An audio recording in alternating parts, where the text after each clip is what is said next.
जिल्लानि सिङाव थानाय डिमाकुसि दख'रा दुलाराय बर' फरायसा आफादनि जे 2025 मायथाइनि मेट्रिक आनजादाव उथ्रिसारनाय आरो हायार सेकेन्डारि आनजादाव उथ्रिसारनाय गिबि थाखोआव उथ्रिसारनायनि 60 मासि आवग्रिनाय आरो फार्स्ट डिभिजन मोननाय बरायनाय हाबाफारि बेयाव बाहागो लानानै खोब गोजोननाय मोनदों आरो बेयाव बाहागो लानाय फरायसुला फरायसुलिफोरजों सावरायनो मोननानै गोजोननाय मोनदों। बिथांमोना खोब गोसो होनानै खोनासंदों आरो बिथांमोना फैबाय थानाय समाव फरायगोन बेखौ मोनसे आसा फारिदों। लोगोसे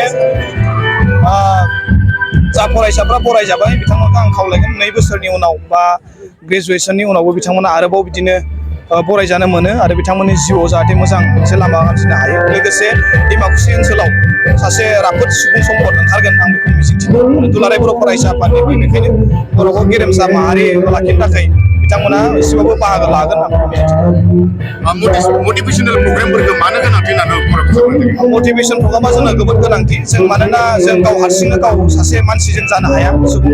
जों मालाबा आं रोङैखौ गुबुनाव सोलोंनांगौ जायो बा सोरनिबा रोंनायखौ आंनि रोंनायखौ गुबुननो फोरोंनांगौ जायो। फारसेथिं जों मालाबा आन्दायनानै थायो। बेखायनो मटिभेशना इम्परटेन्ट। प्लास जोंनो हारसिंनो जों लेखा फरायबा जोंनि मेलेमाव माबा मोनसे नङा माबा मोनसे गोसोआव मोनसे प्रेसार मोननाय एबा जोंनो मोनसे थुलुंगानाय जोंनो नांगौ जायो। गिदिर गिदिर सुबुंफोराबो बे खोथाखौनो बुङो। बिथांमोनाबो मालाबा नङा मालाबा मोनसे जिउआव फिसा मोनसे इन्सिडेन्टनिफ्राय सोलायनो हायो। थिग बेबायदिनो मटिभेशनखौबो जिउआव सोलायनायनि मोनसे लामा एबा सोलायनायनि जागायनाय बिन्दो हिसाबै लानानै आवगायलांनो हायो।